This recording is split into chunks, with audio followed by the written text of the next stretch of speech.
Donc aujourd'hui, on va s'intéresser à un exemple. On va prendre l'arnaque à la célébrité, le Barastar. J'ai trouvé donc un brouteur qui incarne Guillaume Meurice. Alors, je vais expliquer qui est Guillaume Meurice, peut-être que certains ne le connaissent pas. Sa page Wikipédia dit qu'il est connu pour ses micro-trottoirs et ses chroniques satiriques sur France Inter. Il intervient dans la fameuse émission Le Grand Dimanche Soir, qui avant s'appelait C'est encore nous, qui avant s'appelait encore Par Jupiter et qui avant s'appelait Si t'écoutes, j'annule tout, qui était donc présenté par Charline Vanhoenacker et Alex Vizorek. Depuis que l'émission a été réduite au dimanche, Alex Vizorek est parti sur une chaîne concurrente, RTL, pour ne pas la nommer, et l'émission continue donc le dimanche soir en direct de 18h à 20h sur France Inter. Et lui est un pilier de cette émission et il est connu pour ses chroniques donc de micro-trottoirs. Mais c'est pas forcément la première personne à laquelle on pourrait penser pour les arnaques. Pour faire une arnaque, et ça me surprend que des brouteurs utilisent son image. Parce que, encore, un brouteur qui utilise un Guégan, un Ken Girac, un David Hallyday ou un Cyril Furreau, il voit qu'il y en a plein, il peut se dire, je vais prendre ça, hop, ça va faire l'affaire. Mais en fait là, pourquoi lui, il a très probablement usurpé l'identité de Guillaume Meurice, c'est qu'il y a peu de concurrence. Et il y a peu de risques que si son compte saute, parce qu'il faut savoir que les comptes qu'ils ont sur les réseaux sociaux, notamment sur Facebook, peuvent sauter très rapidement. Moi, j'ai fait sauter justement le compte de ce Guillaume Meurice. En une journée, c'était réglé. En moins d'une journée, même en quelques heures, c'était réglé. Le compte avait sauté. C'était soyons précis, une page. Il y a une chose à ne pas confondre. Sur Facebook, vous avez un compte et vous avez des pages. Un compte, ça va être un compte personnel. Vous allez créer votre compte. Et une page, ça peut être une page de fans de, je ne sais pas, par exemple, fans de, qu'est-ce qu'il peut y avoir, je sais pas, de Star Wars, de Star Trek, de Jurassic Park.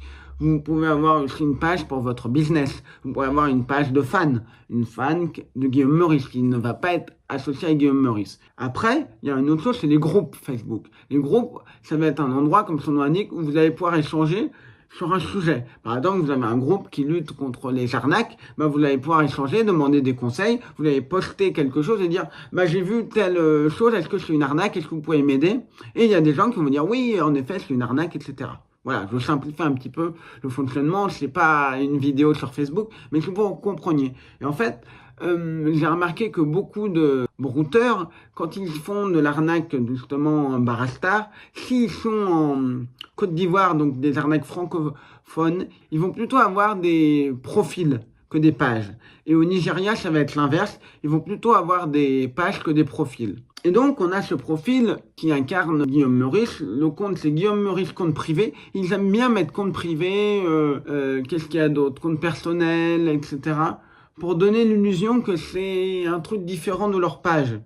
Parce que, vous savez une chose, sur Facebook, vous avez une petite certification. Et ce qu'on disait, et c'est important, ce qu'on disait, le disait et pas ce qu'on dit est important. Ce qu'on disait jusqu'à présent, s'il n'y a pas la petite certification, c'est un faux profil. Voilà, vous avez une page, vous avez, dans 99% des cas, c'est un faux profil. Mais la plupart des artistes ont généralement une page et elle est certifiée. Et si vous voyez autre chose, ça veut dire que ça pue. Si c'est pas certifié, c'est à 99,99999% sûr que c'est une arnaque. Et évidemment, ils disent, oui, c'est une page ou c'est un profil que j'ai créé à part. Oui, il n'y a que ma page et celle-là, pour éviter aussi que d'autres brouteurs piquent le travail d'un autre.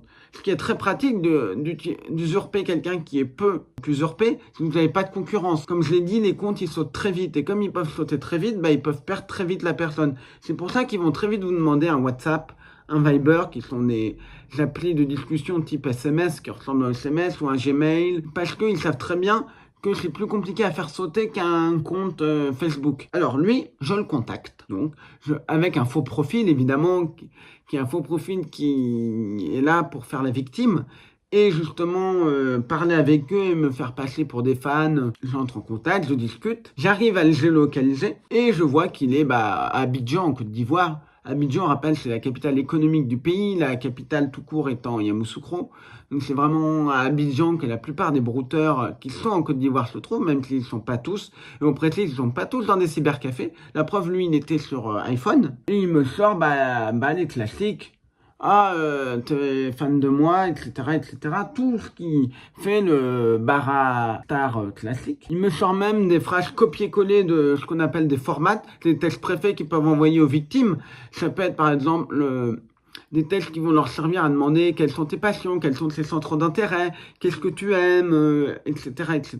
Et il y a la réponse que eux peuvent envoyer si la personne dit et toi et qu'ils savent pas quoi répondre. Il dit bonsoir, je lui fais croire, je lui dis je vous admire, etc. Et il dit vous pouvez la faire. Il me parle de la carte fan et là il me dit vous pouvez l'acheter en tranche cash. Ce sont donc, on rappelle, PCS, Transcash, NoSurf, ce sont 3 moyens de paiement qui sont assez similaires, c'est des concurrents. Et c'est un moyen de paiement qui se présente quand vous allez dans un bar tabac. C'est pour ça que beaucoup disent, tu connais un bar tabac près de chez toi, ou une station essence, même s'ils disent moins station essence. En gros, ça se présente sous forme d'un ticket de caisse sur lequel il y a un code, et c'est la première personne qui récupère ce code qui va récupérer l'argent associé. Donc si par exemple vous achetez une recharge de 250 euros, vous pouvez pas, dans la plupart des cas, acheter 158,28 euros. Vous pouvez pas dire la somme que vous voulez. Vous allez acheter 250, vous allez le payer plus cher, puisque évidemment c'est des entreprises qui sont là pour se faire de l'argent. Et donc la première personne qui récupère le coupon va récupérer 250 euros moins des frais de gestion. Donc, je dis n'importe quoi, si c'est 10 euros, il va récupérer 240 euros. Et alors, il me dit, d'accord, envoie-moi un message quand tu auras la recharge. Lui, ce qui m'a surpris, c'est qu'il a demandé du tranche-cash. Je ne saurais pas vous dire pourquoi, mais en Côte d'Ivoire, ils demandent des PCS. Au Bénin, ils demandent des tranches-cash. Donc, il dit, d'un coup, je fais la personne qui doute. Est-ce que c'est vraiment vous? Je reviens pas de parler à Guillaume Meurice. Et je lui dis, plein de personnes rêvent d'être à votre place, mais vous l'ignorez car vous avez l'occasion de discuter avec moi et vous doutez de moi en plus de ça. Vous n'êtes pas du tout obligé de discuter avec moi. Lui, il est un peu malin. C'est un brouteur qui était plutôt malin dans la discussion, qui était pas naïf, contrairement à certains, qui peuvent être totalement naïfs et qui avalent tout et n'importe quoi. Il me dit, tu me crois pas? Pas grave, tant pis. T'auras pas ta carte fan. Il dit, qu'est-ce que je gagnerais à vous mentir?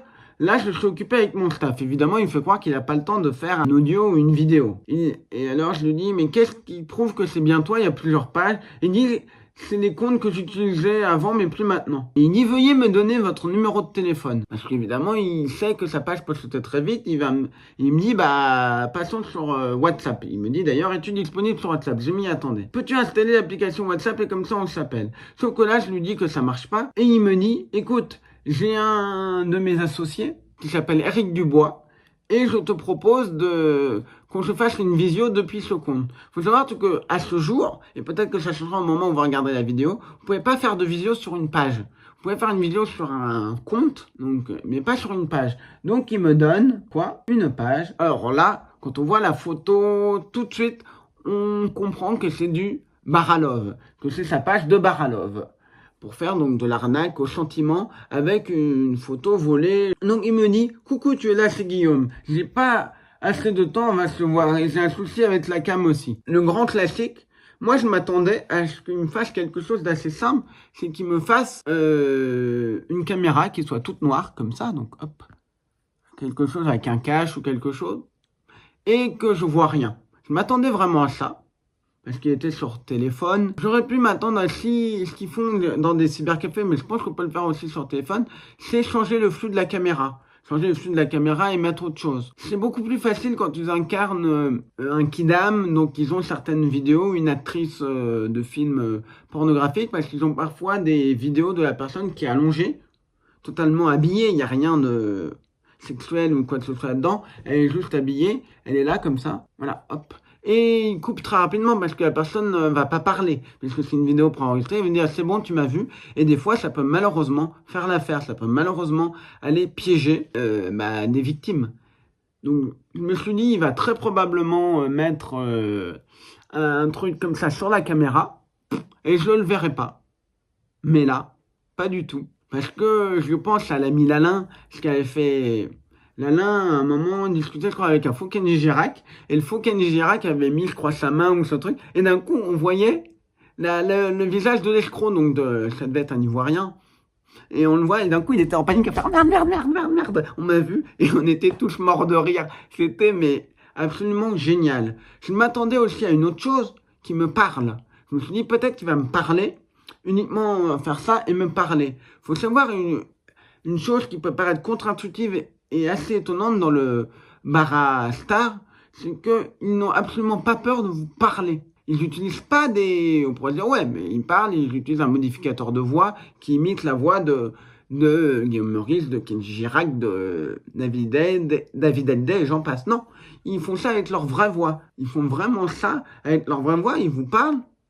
Et comme je dis, c'est une personne vulnérable, elle n'a rien remarqué, bah, ça va être plus simple de l'arnaquer.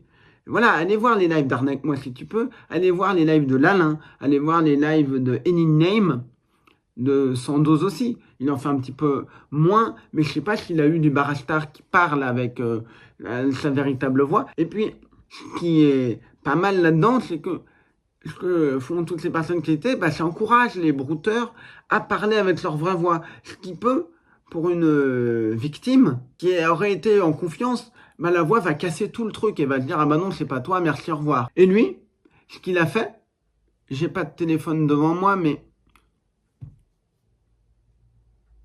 et voilà, bon, j'ai un joli minuteur, mais en gros, ce qu'il a fait, imaginez que ça c'est un téléphone. Je sais, les effets spéciaux du truc sont absolument géniaux, mais j'enregistre avec mon téléphone et j'ai pas d'autre téléphone. Donc, il fait ça et en gros, il m'a montré le... Hop, comme ça. Il m'a mis devant son téléphone, il a mis un autre téléphone où on voyait une vidéo dans laquelle Guillaume Meurice parlait. C'était une interview. J'ai pas pu retrouver quelle interview, je pense qu'elle date d'il y a quelques années, j'ai un petit peu fouillé, mais en tout cas, j'entendais pas de son. Et on a répété l'opération plusieurs fois. Moi, évidemment, j'ai fait très attention à ce qu'on ne me voit pas, à ce qu'on ne m'entende pas, c'est très très important. Et évidemment, je me suis demandé, est-ce que c'est moi qui ai mal configuré le son? Mais non, en fait, c'est lui qui mettait pas le son. Et à un moment, comme j'assistais sur le son, il m'a fait une autre vidéo, j'ai entendu 3 mots. J'ai entendu Jean Castex, donc l'ancien Premier ministre, je sais plus quel autre mot. Donc il dit, c'est bon, t'as entendu ma voix, c'est bon, maintenant t'es en confiance, tu peux payer. Et je vous propose de regarder, parce que franchement, je vous en parle, c'est bien, mais j'ai enregistré le truc pour que vous voyez, ce sera beaucoup plus parlant, parce que c'est tellement drôle.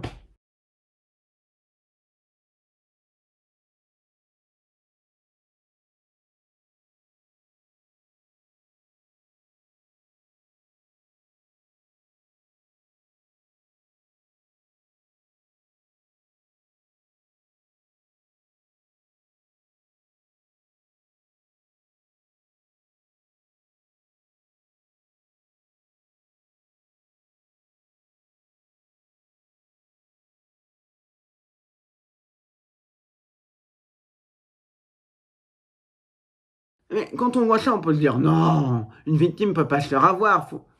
Quelqu'un de très vulnérable peut se faire avoir par un subterfuge aussi grossier. Il faut bien le comprendre. Et on a eu avec Arnaque Moi si tu peux, avec d'autres personnes, même Sento, qui lui, je ne l'ai pas cité, mais parce que lui, il fait plutôt les arnaques aux faux supports techniques. On a eu avec ces gens-là à traiter des victimes qui sont extrêmement vulnérables. Et elles n'avaient plus du tout leur tête. Et c'est terrible, parce que une qui confondait plusieurs brouteurs, qui confondait un brouteur qui faisait de l'arnaque, à la célébrité, il incarnait un Frédéric François, et un autre qui faisait de l'arnaque au sentiment, il incarnait un militaire qui était soi-disant en fuite, et elle les confondait.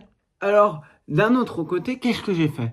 Vous allez me dire, ok, je sais qu'il est en Côte d'Ivoire, bon, à Abidjan, c'est ce que me dit son adresse IP. Après, les adresses IP peuvent parfois se tromper dans la géolocalisation, mais bon, il me dit ça. Je vais essayer de confirmer qu'il est bien en Côte d'Ivoire. Qu'est-ce que je fais? Je suis assez malin, moi je connais assez bien les brouteurs, et ce que je vais faire, je vous dis, ne le faites pas, parce que vous allez vous faire griller, ça va être dangereux. Moi je le fais parce que j'ai suffisamment de connaissances, suffisamment de compétences, je suis vraiment spécialiste du sujet depuis plusieurs années. Parce que moi je suis spécialiste vraiment du sujet depuis plusieurs années. Ce que je fais en fait, c'est que j'ai un compte de brouteur. Je me fais passer pour un brouteur pour discuter avec des brouteurs et leur donner plein de fausses informations, plein de faux trucs, les décourager, leur faire des faux trucs. Donc je décide d'attaquer ce Guillaume Meurice. Je décide de l'attaquer et de me faire passer donc pour un brouteur expérimenté. Je vous donnerai pas les termes, ça évitera que certains veuillent regarder cette vidéo, tiens, je vais le faire quand même, je connais les termes, et etc., etc. Non, je vous les donnerai pas. Et donc, il est en confiance, et qu'est-ce qu'il fait? Ben, il me donne son WhatsApp, mais son WhatsApp de Côte d'Ivoire, son vrai WhatsApp plus 225, parce que l'autre m'avait donné son WhatsApp français, donc qui est On-Off. On-Off étant une marque de numéros virtuels, il y en a plein, mais la plus connue c'est On-Off. En gros, vous payez quelques euros par mois et vous avez un numéro, par exemple, français. Donc ça permet de crédibiliser l'arnaque. Parce que si donner un numéro en Côte d'Ivoire, ça ferait plus bizarre. Quoique, moi j'en ai vu qui ont donné leur numéro en ivoirien, parce qu'ils n'avaient pas, peut-être pas les moyens d'avoir quelque chose comme ça. Donc j'ai à la fois son véritable numéro de téléphone et le numéro qu'il utilise pour son arnaque. Il s'avère que dans son WhatsApp, évidemment, je le contacte avec un faux WhatsApp. Très important, toujours utiliser des photos. Ne jamais donner ses vrais numéros à des escrocs. Donc, je le contacte en me faisant passer pour un brouteur avec... Et là, il y a son prénom et son nom dans le comment dire, dans le pseudo ou dans le texte du WhatsApp. Et je le tape donc dans Facebook parce que c'est un nom qui semble peu courant. Et là, bingo, j'ai un compte. Ça peut être un homonyme, sauf que, dans sa bio, il a mis son numéro de téléphone. Son plus 225, et là, c'est le même. Donc je sais que c'est lui, et je peux vous le présenter, notre petit brouteur. Il nous dit qu'il est, dans son profil, il nous dit qu'il habite à Cocody, Abidjan, en Côte d'Ivoire. Alors, Cocody, c'est une commune de la ville d'Abidjan, et il m'a même dit qu'il habitait dans le quartier, je sais pas si les sous-divisions c'est des quartiers, des deux plateaux. Donc je savais à peu près où il habitait à Abidjan. Et j'avais ses photos. Sur ces photos, il avait l'air d'avoir... la début de vingtaine. Il faut savoir que beaucoup de brouteurs sont très très jeunes. Certains peuvent avoir 8-9 ans. On en a vu un qui avait déjà quelqu'un sous emprise. Il avait 8-9 ans. Oui, il avait 8-9 ans. On a pu le retrouver. Et je me rappellerai toujours de ce que a sorti Arnaque, moi, si tu peux. Elle disait, elle était là déjà. Mais putain, il a 8-9 ans. Il a déjà quelqu'un sous emprise. Je m'en souviendrai toujours. Ça nous a marqué. Et donc, lui, je lui ai demandé quel âge il avait. Il m'a dit qu'il avait 21 ans. Il faut savoir qu'en Côte d'Ivoire, la majorité, elle a 21 ans. Et je crois que vous pouvez voter à partir du temps, mais vous êtes majeur à partir de 21 ans. Donc, s'il m'a pas menti, mais je pense que quand on regarde les photos, ça semble correspondre. Donc, j'ai sur son compte, il a 4231 amis. Et c'est un compte qui est plutôt ancien, puisque le 6 janvier 2017, il a posté une photo de lui. Qui était pour faire sa photo de profil. Je décide de revenir un instant sur le profil d'Eric. Je regarde l'URL, parce que toujours important quand vous avez un profil de regarder l'URL. Des fois, ça peut vous apprendre des choses. Et là, je vois un nom qui a l'air plutôt de quelqu'un qui est en Côte d'Ivoire. Et donc, je pense que c'est un compte qui a été transformé. C'est-à-dire que c'était un compte d'un brouteur, son véritable compte, il l'a transformé pour faire son arnaque justement au sentiment. Et comme c'est un compte ancien, bah, il est transformé, c'est plus simple à faire rester sur Facebook. C'est-à-dire que c'est plus compliqué à faire sauter. On a essayé de le faire sauter son compte, malheureusement, on n'a pas réussi jusqu'à ce jour. Et là, je regarde qu'est-ce qu'il y a, et on voit qu'il y a des mentions de Côte d'Ivoire, donc clairement ça confirme l'hypothèse que c'était son compte. Oh bah tiens, je tape son nom dans Google, le nom de l'URL. Et là, j'apprends que il usurpe d'autres célébrités. Le chanteur Vincent Niclot. Et dans les commentaires, j'apprends de son Facebook qu'il usurpe aussi Hubert Félix Thieffen. Donc 2 chanteurs. Et qui se fait passer pour son manager ou son collaborateur, etc., comme Eric Dupont. Et, chose marrante, qu'est-ce que je vois dans les commentaires très anciens? Je vois que le profil que j'ai pu retrouver du brouteur, il a commenté. Appelons notre brouteur, allez, Anatole. J'ai pris un outil de prénom aléatoire et il m'a sorti Anatole, donc on va l'appeler Anatole.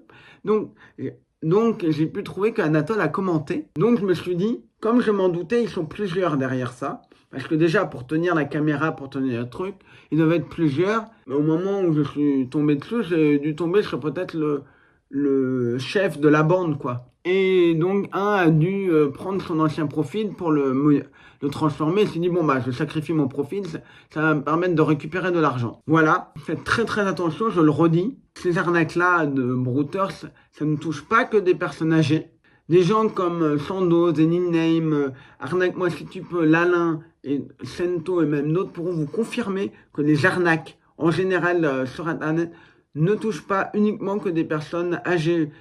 Ils en ont la preuve régulièrement avec des personnes qui peuvent avoir 40, 30 ans qui se font avoir. Parce qu'il y a une méconnaissance, il ne faut pas critiquer. Il y a une chose qui est très importante, il faut écouter les victimes. De manière générale, pas uniquement pour les arnaques, écouter les victimes et les accompagner. Parce qu'elles en ont besoin. Parce que la plupart du temps, elles se dire, ah non, le réflexe c'est, ah j'ai été trop con, comment j'ai pu me faire avoir. Non, non, non, non. T'as pas été trop con, t'es dans une situation où t'as été conditionné pour croire à cette arnaque. Et enfin, je vais terminer par vous dire une chose. J'ai un spectacle sur les enjeux de la tech et du web. Notamment, il y a une grosse partie sur les brouteurs et le barastar que je raconte évidemment différemment avec plein d'autres exemples, des choses assez marrantes, même si c'est un sujet parfois un peu difficile. Et je cherche à le jouer, ce spectacle. Si vous connaissez des prods, si vous avez des salles de spectacle, je préférerais pour l'instant sur Paris ou très proche de Paris, mais j'aimerais beaucoup pouvoir me lancer ce spectacle. J'ai fait quelques vidéos là-dessus, donc n'hésitez pas. J'espère que cette vidéo vous a plu. On se retrouve la semaine prochaine normalement. Pourquoi une vidéo sur les enjeux de la tech et du web. Merci.